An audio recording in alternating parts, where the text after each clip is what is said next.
नमस्कार शासनची या YouTube channel आप सर्वांचं खूप खूप स्वागत आहे. तर आताची घडीची सर्वात मोठी ब्रेकिंग न्यूज म्हणजे राज्य सरकारी कर्मचारी सवलती लाभाबाबत आली मोठी खुशखबर. त्या संदर्भात एपिसोडच्या माध्यमातून संपूर्ण अपडेट आता बना आहो.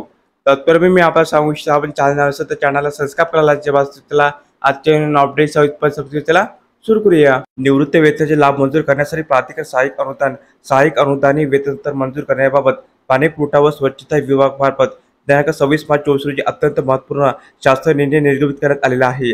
सदस्य शासन निर्णयानुसार महाराष्ट्र जीवन प्राधिकरणातून सेवानिवृत्त झालेल्या कर्मचाऱ्यांना सन 2023-24 या आर्थिक वर्षातील निवृत्त वेतनाचे लाभ अदा करण्यासाठी पाणीपुरवठा व स्वच्छता इतर अशासकीय संस्थांना सहाय्य महाराष्ट्र जीवन प्राधिकरणाकडे वर्ग झालेल्या शासकीय कर्मचारी निवृत्त व्यक्तीचे लाभ मंजूर करण्यासाठी सहाय्यक अनुदाने रुपये 21,15,72,000 इतके अनुदान प्राधिकरण शासन निर्णयामध्ये नमूद अटी व शर्तीच्या आधारे मुक्त करण्यात येत आहे. यामध्ये नमूद करण्यात आले आहे की सदर शासन निर्णयानुसार वितरित करण्यात येणारे अनुदान महाराष्ट्र जीवन प्राधिकरणातील सेवानिवृत्त अधिकारी आणि कर्मचारी यांची सन 23-24 मधील निवृत्त वेतनाच्या लाभासाठी मंजूर असल्याने या अनुदानामधील रकमेचा खर्च त्याच कामासाठी होईल याची दक्षता घेण्याची तसेच पूर्वीच्या थकीत सेवानिवृत्ती वेतन लाभाकरिता सदर निधीचा वापर करू नये असे सूचित करण्यात आलेले आहे.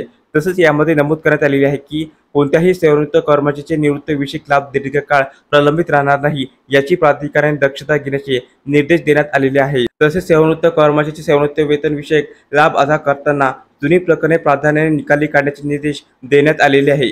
तसेच सेवानिवृत्त अधिकारी आणि कर्मचारी यांची कालानुक्रमिक यादी तयार करून त्या आधारित प्राधान्यक्रमाने निवृत्त वेतन विषयक लाभ अदा करण्याची कार्यवाही करण्याचे निर्देश देण्यात आले आहे. डिसेंबर 2023 ते फेब्रुवारी 2024 अखेर प्राधिकरणाकडे जमा झालेले तांत्रिक शुल्क व ETP चार्जेस शासनाकडे त्वरित जमा करण्याचे निर्देश तसेच मार्च 2024 अखेर जमा होणाऱ्या रकमा चालू वित्तीय वर्षामध्ये जमा करण्याचे निर्देश यामध्ये देण्यात आलेले आहे.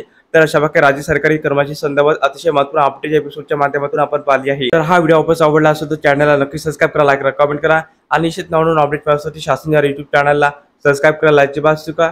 धन्यवाद.